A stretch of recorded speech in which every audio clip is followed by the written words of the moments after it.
Quando a gente fala de vidas passadas, a gente entende que a gente está amarrado a tudo que a gente já viveu, a todas as péssimas decisões que a gente tomou.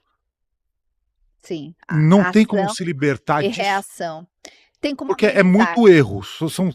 Se nessa vida que a gente está aqui, a gente já errou imensamente durante várias fases, durante vários anos da nossa vida, a gente começa a somar, então é uma sucessão de erros infinita.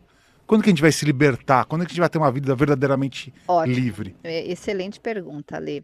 O que acontece é que quando você vai ganhando consciência, você ameniza, entende? Você ameniza, porque você se esforça para fazer o seu melhor, você se esforça para entender, para ajudar. Você não está mais a favor só do seu ego, você não é mais uma pessoa egoísta, você é uma pessoa que realmente está ali para ajudar. E aí você ameniza tudo isso. Você queima esse karma, você resolve mais rápido. É super possível. Super possível. Até porque, como diz Bashar, né? Você pode escolher viver uma outra realidade. O problema é que a pessoa, justamente o impedimento é o ego, né? E o ego, dentro do ego, tem a ideia da culpa. Ah, eu fiz errado. E a pessoa acredita naquilo, então ela vivencia aquilo. Mas é possível sim, é super possível. Quando a gente fala de vidas passadas, eu acho que uma das primeiras coisas que vem à mente seriam crianças. Tanto crianças que já nascem, por exemplo, com alguma doença, ou nascem em uma situação muito difícil. Então, existe um senso comum de associar esse sofrimento da criança já a uma vida anterior. Isso faz sentido? Não faz? Qual a sua visão sobre isso? Então, tem duas possibilidades aí. Algumas crianças em si precisam passar por isso, então a criança sofre, a criança vem numa situação X. Outras vezes a criança, por amor, se prontifica, o espírito dessa criança, que às vezes é um espírito muito, muito, muito evoluído, se prontifica a passar por aquilo para ajudar os pais ou as pessoas a vivenciarem algo que precisam vivenciar. Então, por exemplo, eu peguei um caso de uma criança que, por amor, ela ficou doente. E o pai, na vida passada, ele era um cara que ele colocava dinheiro acima de tudo. Então, nessa vida, ele também fazia isso, de certa forma. Não tanto quanto na vida passada. E a doença ali mostrou que o dinheiro não paga tudo, né? Não compra tudo. E ele precisou aprender isso. Então, aquela criança, por amor, decidiu vir nessa situação para esse pai aprender. Quem descobriu isso foi a mãe, porque foi a mãe que fez a consulta. E os mentores falaram: você não fala isso para ele, que ele não vai aceitar, é para você entender. E falou: essa criança vai passar por isso, e observe que ela está refinando esse pai. E aí ela falou: é verdade, ele já mudou muito, já fazia uns 2 anos que essa criança estava doente, ele já mudou muito desde o começo. Falei: então ele veio por amor ajudar o pai. E aí vai ajudar. Então, depende. Muito legal. Recebi uma pergunta aqui no grupo secreto que eu achei interessante. Ela pergunta o seguinte: as crianças que enxergam monstros quando são pequenas, qual que seria a melhor explicação para isso? Então, a primeira coisa que a gente precisa tirar, né, da situação aí, da explicação, tirar não, entender é que às vezes a criança enxerga porque ela tá vendo muitas telas, Hum. ela tá levando, né, para a noite, levando para o sono dela essa ideia. E dependendo da criança, se ela for uma criança muito sensível, ela vai ficar suscetível a isso. Primeira coisa que a gente tem que observar é isso. Eu peguei um caso, às vezes, uma menina que tinha um problema muito sério. Esse foi um caso, assim, muito, muito interessante, porque ela não ficava sozinha em nenhum lugar e ela começou a se vestir de menino. Ela começou a se masculinizar. E a mãe dela, desesperada, trouxe ela para mim. Isso faz pelo menos uns 10 anos. E ela falou: eu não sei mais o que fazer, e a minha filha, eu tô com medo, e ela só fica com os meninos, ela não brinca com meninas, ela quer se vestir como os meninos. E sabe o que tinha acontecido? Eu descobri com os mentores que o pai dela, desde quando ela nasceu, ele gostava de filmes de terror. E a casa dela tinha muitos quadros de filmes de terror. Essa menina acabou criando uma ideia de que, inconsciente, tá? De que se ela fosse um menino, os meninos têm força, os meninos são heróis, os meninos resolvem. Então ela descobriu que se ela fosse um menino na cabecinha dela, ela ia ficar resistente aos monstros, às coisas feias.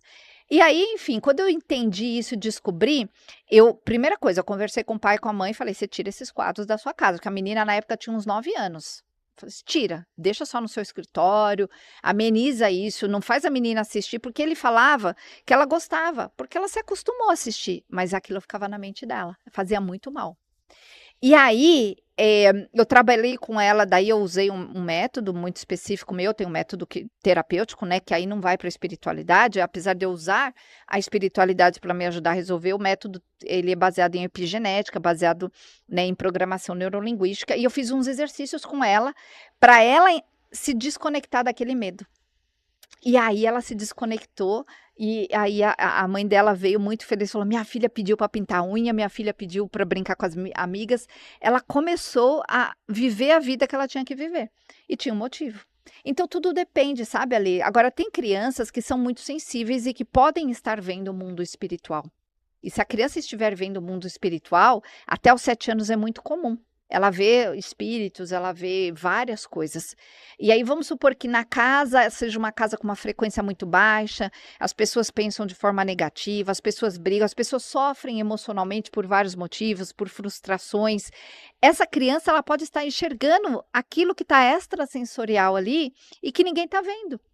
E aí o que tem que fazer? Primeira coisa, eu falo com esses pais ou com a pessoa que traz, né? Ou às vezes até eu faço a consulta antes com a mãe, sem a criança. Porque ela tem que entender o ambiente.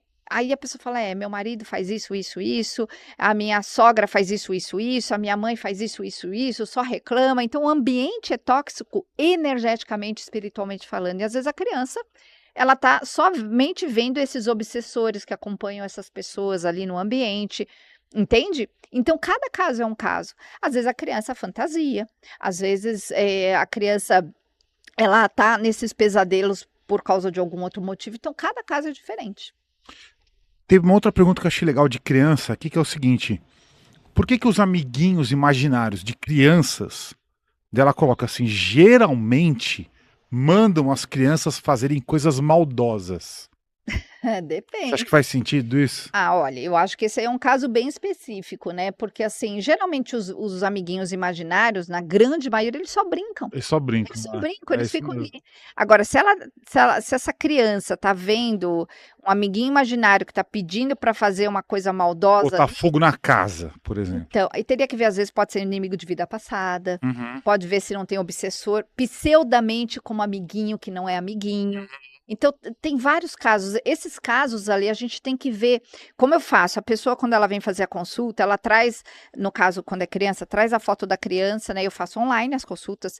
Então, eu preciso ver a energia, num caso assim, da criança, da mãe, do pai, de todas as pessoas da casa. Eu preciso entender o contexto, eu preciso entender esse cenário. E aí, os mentores falam: ó, é isso, é aquilo, aquilo outro, porque as pessoas com criança, as pessoas perguntam de tudo, né? Ai, meu filho não come, por quê? Ai, olha, o que eu posso fazer para tal coisa ser resolvida? Ou por que isso, por que aquilo? O que eu preciso? Tem muitas mães que vão ter os filhos e vêm fazer a consulta, o que eu preciso saber sobre essa criança? E é muito legal. Eles falam: olha, essa criança vai ser assim, assim, assim. Ou às vezes uma criança pequena que a mãe vem e fala: eu quero saber o que eu fui na vida passada, né, dessa criança e o que eu preciso entender sobre essa criança. E eles falam: olha, você não pode com essa criança fazer isso, isso, isso. Teve uma vez um mentor falou: você não pode falar alto com essa criança. Não pode. Não pode. E aí o mentor explicou que numa vida passada ele teve muitas questões relacionadas a coisa autoritária, não sei o quê, e é uma criança super sensível. E ela falou, ele se encolhe, meu marido que tem a voz mais grossa, a criança já se encolhe. E falou: então tem que tomar cuidado com isso até os 7 anos, depois dos 7 anos não. Então eles trazem esses detalhes, mas cada caso é específico, entendeu? Tem uma pergunta que eu achei interessante aqui, mas assim, a premissa da pergunta ela é falha, mas assim, mas eu vou perguntar mesmo assim que eu achei interessante. Bora.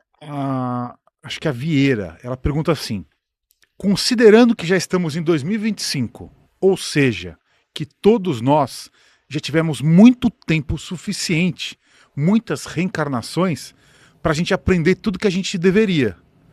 Como que ainda nós temos karmas? Olha o que ela falou. Todos nós, a gente não está evoluindo junto. Então. Nós não evoluímos junto. Eu posso estar numa vida X, você na outra. Então, e isso é o grande aprendizado espiritual, porque você vai conviver com pessoas que estão, por exemplo, no seu ambiente, você pode ter pessoas que são pessoas que já são elevadas espiritualmente, porque já tiveram muitas vidas, são pessoas mais avançadas espiritualmente, e pessoas que estão novinhas, que ainda vão fazer muitas cacas por aí.